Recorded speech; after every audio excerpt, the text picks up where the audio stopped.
Moi, j'ai une question à Patrick. Est-ce que c'est une bonne fédération, ça, la FBEI? Vous savez, moi, je ne crois pas qu'il y ait de bonnes ou de mauvaises fédérations. Moi, si je devais résumer la vie de la fédération aujourd'hui avec vous, je dirais que ce sont 158 évaluateurs de 6 associations.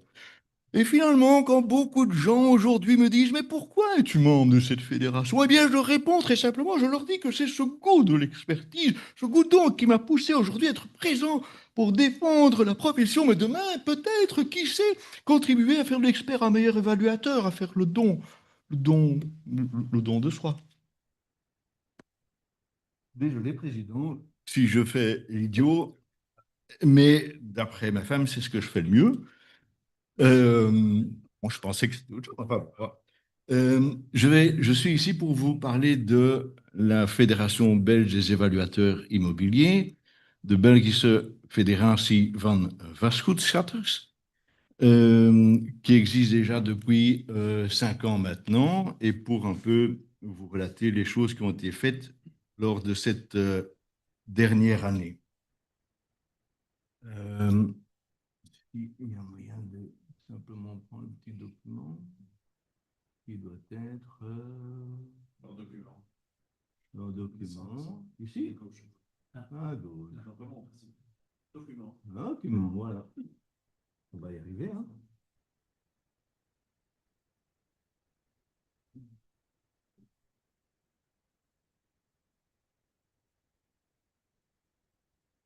Voilà. Euh, C'est un verbe présent. Si en dessous, focus peut-être. Voilà, ouais. C'est assez? Un peu plus. Un peu plus. Plus là. Ouais. Voilà. Voilà. Quel beau logo. C'est un beau logo, hein?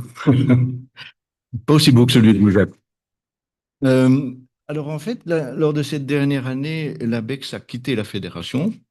Euh, je pense plus pour un problème personnel avec le président qu'autre chose, mais ils sont prêts à reconsidérer leur affiliation et peut-être qu'ils reviendraient alors dans la fédération. Par contre, nous avons eu un nouveau membre, la FEBEVEX, la Federatie van Belgische Vastgoedexperten, euh, qui n'existe que depuis 3 ans. Or, dans le statut, on demandait que toute fédération qui veut faire partie de notre fédération doit exister depuis au moins 5 ans. Et là, ils ont fait une exception. L'UGEP s'est abstenu de voter pour leur introduction, mais ils sont passés quand même. Actuellement, ils n'ont pas encore de membre agréé qui fait partie de cette fédération. Euh, alors, il y a eu des contacts qui ont été pris avec Belfin pour que la FBUI fasse partie de la liste des experts, enfin la liste des associations qui sont agréées pour des évaluations de plus d'1 million, donc le CSV qu'il faut remplir pour Belfin, et on a une liste déroulante. Carl me regarde bizarrement, alors je vais montrer que la EVI n'est pas encore dedans. C'est celui-ci. Je ne sais pas si on va s'ouvrir avec ça. Non, ça c'est nouveau. C'est parce qu'il y a une... Ouais. Donc ici, dans la liste déroulante, ici, vous avez toutes les associations qui sont agréées, enfin qui sont reconnues par Febelfin pour pouvoir réaliser ce genre d'évaluation.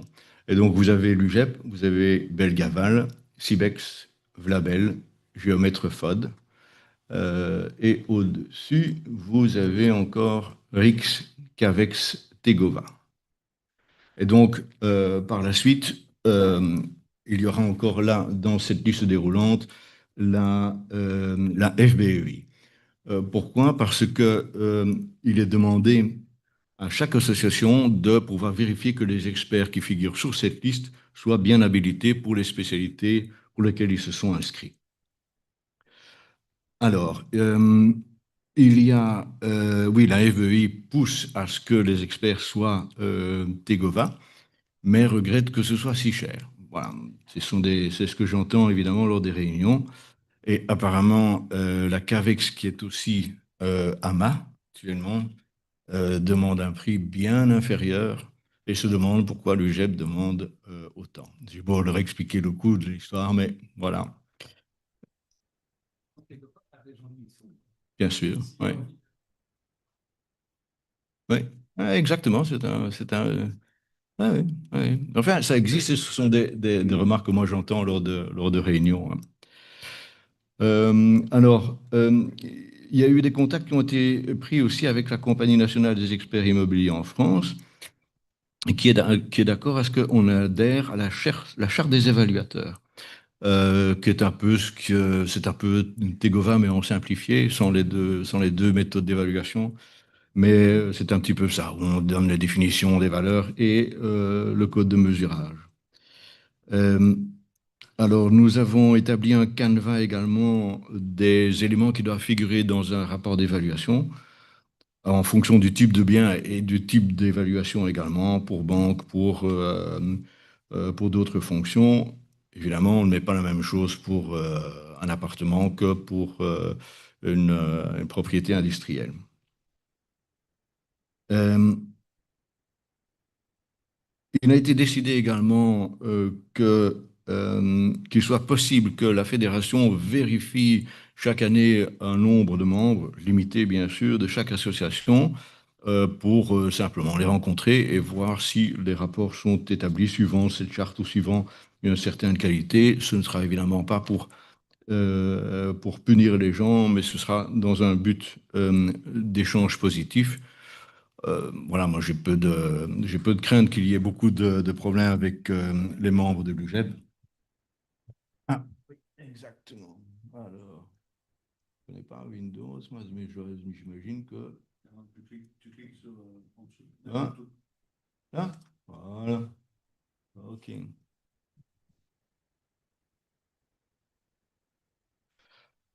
Donc c'était le point 7.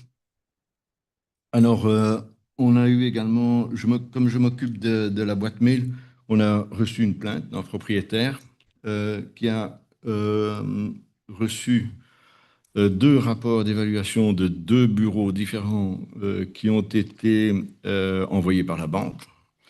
Et il y avait une divergence de prix assez importante et il nous posait la question de savoir comment c'était possible qu'on ait une différence comme ça faite par deux experts dans un, dans un temps relativement court, avec des améliorations qui ont été faites. Et la deuxième valeur, la valeur la plus récente, était moins élevée que la première. Évidemment, vous connaissez ces bureaux, enfin, on en a parlé de l'autre qui fait avec l'intelligence artificielle, qui ne vont pas sur place, évidemment. Et l'autre bureau, ben, c'est celui qui fait toutes les évaluations de banque. On n'a pas su lui répondre. On a dit, ben voilà, adressez-vous à la banque et posez-leur la question pourquoi vous préconisez des experts pareils et éventuellement faites appel à un expert qui est sur cette liste ou d'autres. Mais on ne sait pas faire grand-chose de plus. Non, ces experts ne sont pas dans la liste. Non, non, non, non. Il y en a un qui est Tegova, mais qui n'applique pas la méthode Tegova pour faire ses 10 000 évaluations par an.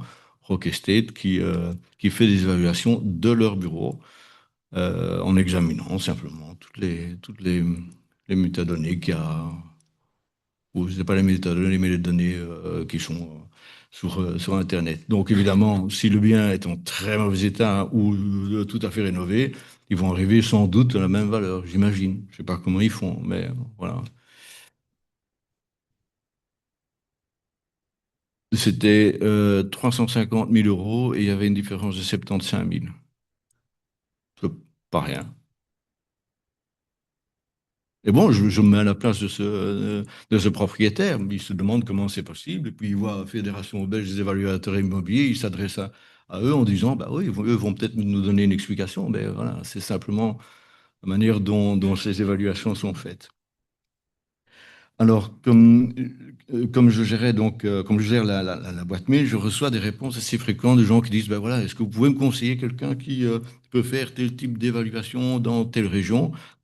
Alors, moi, je ne donne jamais de nom, mais simplement, j'indique la manière dont on peut faire les recherches sur le site. Est-ce que vous voulez que j'aille sur le site pour vous montrer brièvement comment est-ce qu'on fait ça? Je suppose que je dois aller là. Ah, le couper ça. Ouais. Donc, F, B, I, on arrive. Voilà.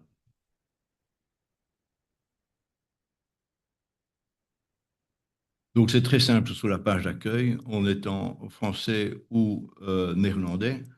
On recherche d'abord une spécialité, admettons résidentielle, pour un client privé. Euh, il y a fiscalité, crédit, ce sont pour les banques, etc. Donc on a d'autres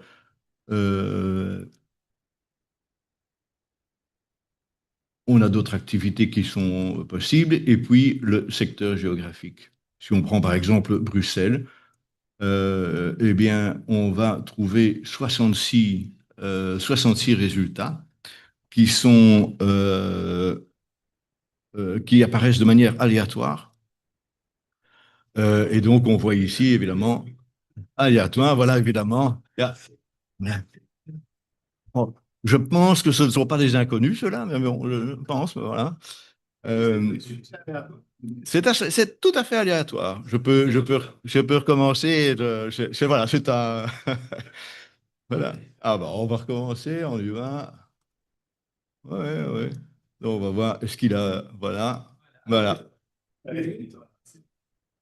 OK. Mais voilà, il y a déjà 3 Tegova qui sont ressortis. OK? Et donc, en fait, si on fait par exemple ici judiciaire, je pense qu'on aura les arrondissements judiciaires. Et là, c'est évidemment différent des provinces. Donc, n'importe, on a 8 résultats trouvés. On a chaque fois, évidemment, pour chaque expert, on a les spécialités, les activités, les régions d'expertise et les langues parlées. Donc, ils peuvent facilement faire leur choix. Et au vu des demandes que j'ai, je pense que vous devez déjà avoir des retours depuis ce site. Oui. Qu'est-ce que, pardon? Un non résidentiel. Pour faire une simulation? Oui. Alors, mais j'ai fait ici, par la suite, vous verrez sur le petit document, j'ai fait par spécialité et par association. Donc, on va faire ici provincial, Carl, industrie, ja. Et toutes les activités. Pour les industries, alors, allez, c'est bien, il est vachement bien fait ce site, hein. Ah oui, il est vachement bien. Hein, voilà, il y a... Dis, mais, ah oui, merci pour le sponsoring, hein, Eric. Voilà. Alors, vous voyez il y en a 34, mais par contre, ici, il n'y a plus de secteur. On considère que pour l'industrie, on n'a pas voulu limiter au secteur. Si on fait l'industrie, c'est valable un peu pour toute la Belgique. Vous voyez qu'il y a, il y a pas mal d'informations, hein, quand même. Quand on est dans le détail, on voit que je fais quelques signes. Oui, Et en oui. français. Et en français, oui. Alors que Karl, lui, il cumule, hein, il cumule tout, hein, il cumule. Voilà. Alors, oui. Pourquoi vous n'aimez pas? Voilà, ouais.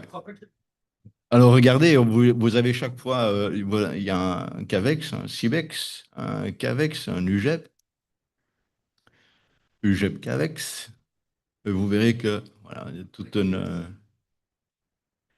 à toute une série de... Alors, il y a beaucoup de Tegova, évidemment, dans l'industrie, hein. J'ai pas fait le nombre de membres Tegova qui sont là, mais je pense que... Oui, exact, oui. Mais je pense que vous êtes une douzaine, je pense. 20, mais inscrit ici, je pense une douzaine. Ouais, ouais.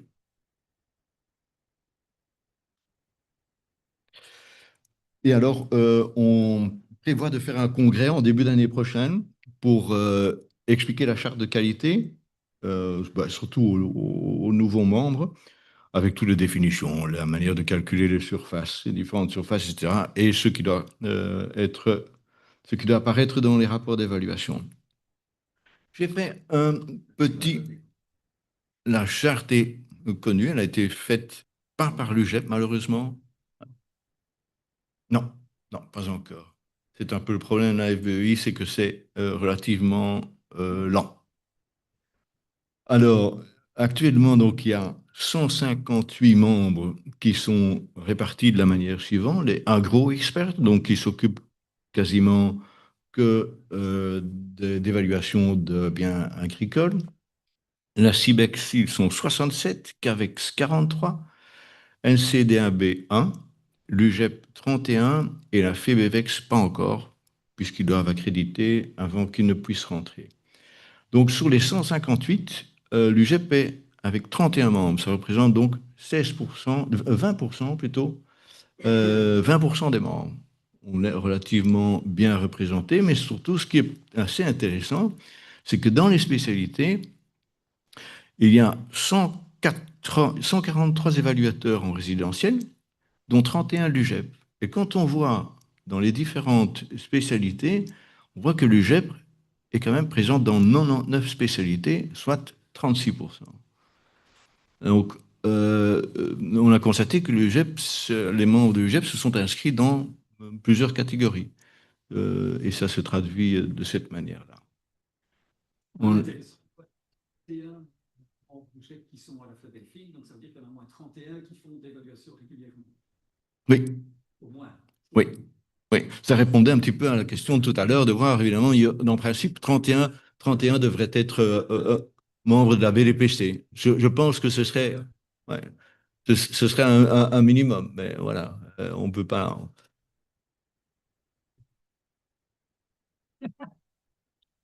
Et qui ça Oui,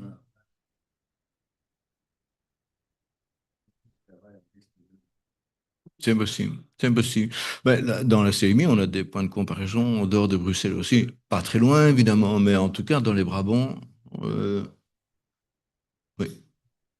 Oui. Il y a des points de comparaison non résidentiels, évidemment, il en faudrait plus, mais voilà. Je ne sais pas comment fonctionnent les autres fédérations, mais en tout cas, il y a personne d'autre qui a l'équivalent de notre base de données, en tout cas. Et puis, il y a eu des nouveaux mandats qui ont été, puisqu'on existe depuis 5 ans. Le président, c'est David Martens de la CAVEX. Le vice-président néerlandophone est Eddie Gintoufs de FEBEX. Il y a une erreur, c'est FEBEVEX. Le vice-président Axel Berens, qui est président de la CIBEX. Le trésorier est Philippe Beaune, de l'agro-expert, secrétaire général Patrick de l'UGEP. Et on a dû trouver une nouvelle fonction de directeur pour Alain Kopp, qui représentait la BEX, mais puisque la BEX est sortie, il est également membre à la CIBEX et il est nommé comme directeur. Et ensuite, commissaire aux comptes, Catherine Serinx de la CAVEX. Voilà, moi j'ai terminé avec mon exposé. Est-ce que vous avez des questions? Moi, j'ai une question concernant le fait qu'à l'UGEP, ça fait longtemps qu'on parle de faire une liste des gens qui font de l'évaluation. Et il me semble que c'est vraiment important, pas seulement pour Delphine, mais aussi, par exemple, pour KBC, puisque à KBC, en tant que jeune expert, on peut faire des évaluations pour la banque KBC et CBC aussi d'ailleurs en Wallonie. Et le problème, c'est que sur le site de KBC, ils renvoient vers l'ordre. Et donc, il y a des confrères qui font du mesurage, qui reçoivent des coups de fil. Hein, je voudrais faire une évaluation de Donc, je pense que c'est vraiment important de faire une liste des évaluateurs de l'UGEP sur base volontaire, évidemment, et qu'on puisse communiquer ça notamment à KBC. J'ai relancé à Laurent, mon compagnon, de faire la liste sur le site en direct. Oui, mais ça, c'est la liste des Tégovins. Ah oui, mais Ouais, ouais. il peut mettre les autres. Ouais.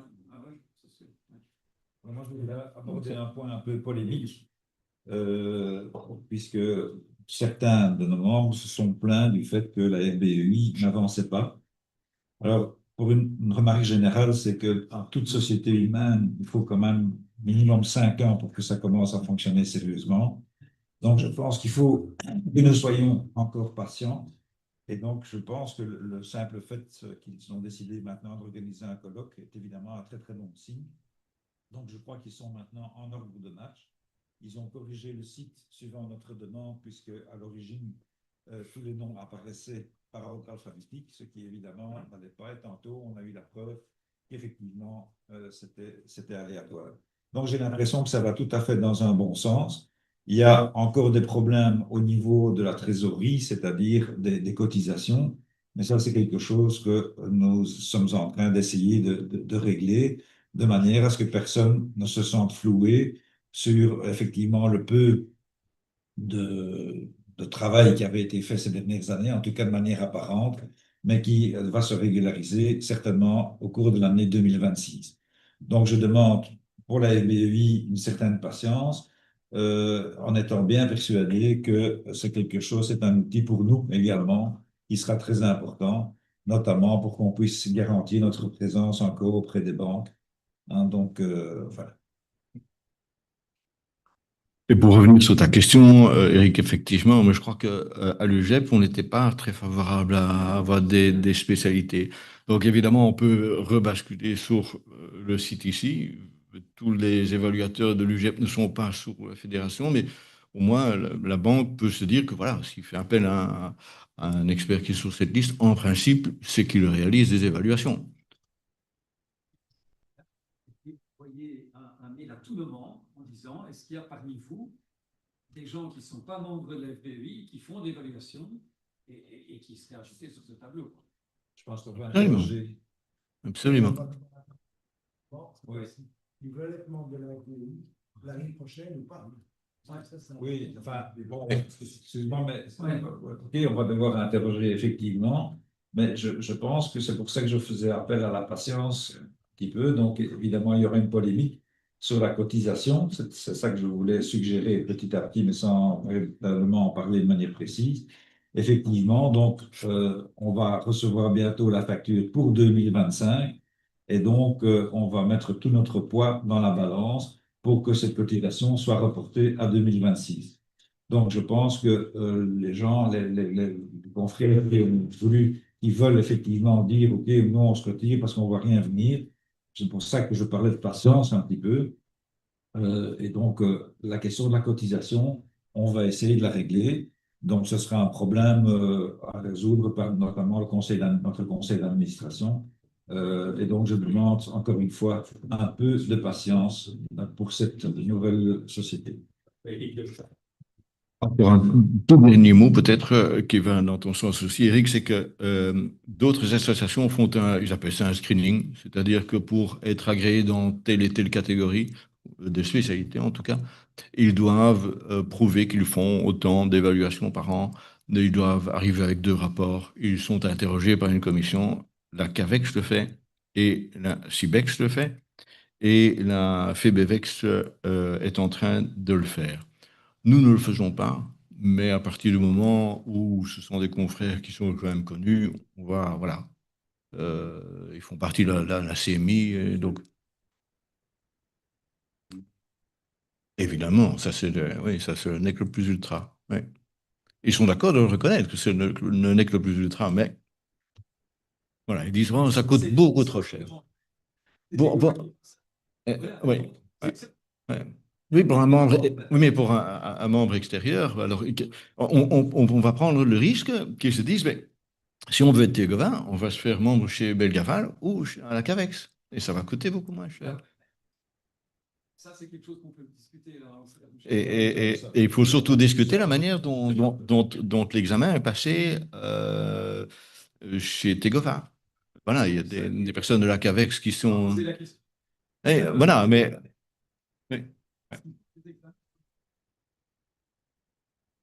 Non seulement c'est moins cher, mais en plus, on passe comme une lettre à la poste. Alors, ça, c'est Ouais. bien. Il y a un problème. Oui. Ouais. Mais disons que et là, on va petit à petit avoir une marge, dans le sens où, jusqu'à présent, l'activité Tegova n'a jamais été rentable du côté du GEP. Moi, je prévois un jour qu'on devra s'aligner à un moment donné sur les cotisations moins chères des autres, ou essayer de convaincre les autres d'un petit peu augmenter ces cotisations. Mais il est évident que sinon, il va y avoir une concurrence déloyale qui va s'installer. Donc, on doit être vigilant par rapport à ce problème. Ça, c'est bien évident. Oui, parce que maintenant, on a quand même 22 contributeurs Tegova, donc il y a quand même de l'argent dedans. Un instant, Bernard, il y a Jacques qui voulait poser une question depuis un certain temps. Moi, je voulais simplement revenir sur la problématique nationale. Donc, c'est l'UGEP qui a pris en charge de développer la FBEI, mais normalement, c'est ouvert à tous les confrères du pays. Oui. Et donc, on peut avoir des membres, enfin, comment on gère ça? Comment gère-t-on quelqu'un de Liège, par exemple, qui a envie de s'inscrire là? Alors, c'est tout à fait exact parce que quand on analyse les 31 membres chez nous, ben, ils sont de l'UGEP. Ben, il n'y en a pas qui viennent de l'extérieur. Et donc, c'est beaucoup en Bruxelles, un peu en Flandre, mais quasiment pas en Wallonie. Alors, la discussion avait été faite avec Jean-Yves Pirlot, et il avait dit, oui, c'est l'UGEP qui va mouiller sa chemise, mais tous les autres pourront rentrer. J'ai pas dit, ok, oui, mais bon, nous faisons tout le travail, et puis nous ouvrons les portes. Voilà, c'est quelque chose, moi je n'ai rien à redire là-dessus, c'est quelque chose qu'il faut décider en extérieur. Voilà. À mon avis, thème pour empêcher ça. Mais il faut pas l'empêcher, hein. Il faut pas l'empêcher. Non. Ouais. Et si on doit continuer tout seul à le faire, ben, ok, on peut faire la porte et laisser l'UGEP qui s'en Ou une autre association peut très bien dire, je fais la demande pour être membre. Elle existe depuis 5 ans, elle fait la demande et ils sont membres. Je pense que le mieux, c'est qu'effectivement, que ça monte au niveau de l'UBG, dont on parlera cet après-midi. Hein, donc ça me paraît absolument évident. On ne pourra pas empêcher les gens de dire, ah ouais, vous n'êtes pas ici, ça ne va pas aller. Il faut être, justement, en fonction de la concurrence, notamment de l'IA, etc., il faut qu'on soit de plus en plus large dans ce qu'on autorise aussi, parce que se tenir à un prix carré, à mon avis, avec l'informatisation générale de tout, ça n'a aucun sens. Hein. Donc je crois qu'on doit voir assez large, de manière à ce qu'on puisse continuer à être présent et pas bousculé par les autres, mais on doit s'ouvrir. Ça me paraît... Oui, mais les noms géomètres aussi ou pas? Bon, le problème, les noms géomètres, on va en parler tantôt. Donc, nous avons notre éminente future présidente, enfin, actuelle présidente de la commission Tegova, qui n'est pas géomètre. Donc, à un moment donné, cette problématique va s'ouvrir. Et donc, il faudra, je crois, à terme, voir ce que nous voulons faire. Ça, c'est bien évident. Mais c'est un problème beaucoup plus général. Mais l'UVG, ça existe encore. Oui. Non, alors je peux en dire. D'ailleurs, je vois que le président du UBGE vient de rentrer dans la salle. Donc, voilà. Et donc, on en dira un mot cet après-midi. Mais donc, effectivement, le but est de relancer. Donc, un petit peu comme avec la FBEI. Donc, on s'est plaint du fait que ça n'allait pas assez vite. Et effectivement, beaucoup se plaignent aussi du fait, tiens, qu'est-ce que ça devient, l'UBG, est-ce que c'est encore un sens et compagnie. Et donc, depuis le vide laissé par les élections, etc., et tout le travail qui a été fait pour que nous soyons largement représentés, pour ne pas dire très, très largement représentés dans l'ordre, après ça, un vide s'est créé, ça c'est évident. Et maintenant, le président actuel, donc, a pris vraiment les choses en main et est occupé à mener une série d'actions dont on reparlera un petit peu cet après-midi. Hein, mais donc ça existe, ça va exister, mais sous une forme différente. Hein, donc on va reconstruire en fait une société sur base de statuts adaptés, donc ce ne seront plus les mêmes statuts qu'avant. Il faut les moderniser également pour une série de points. Mais ce travail est en cours. Et donc, ne laissons pas penser à gauche, à droite que ça n'existe plus parce que ça existe et ça doit effectivement revivre un petit peu après les événements de la création de l'homme. Voilà. Alors, Je crois encore que- une dernière chose, Oui. peut-être pour les non-membres UGEP, c'est que un expert qui ne fait pas partie d'une association ne peut pas être membre de la FBI. Il doit automatiquement passer par une association pour rentrer dans la FBI, parce qu'il y en a qui sont dans rien du tout, et là, ils ne peuvent pas rentrer dans la fédération. Je crois que c'est important d'ailleurs parce que si on veut établir un contrôle de qualité, à un moment donné, forcément, ça doit passer par les associations.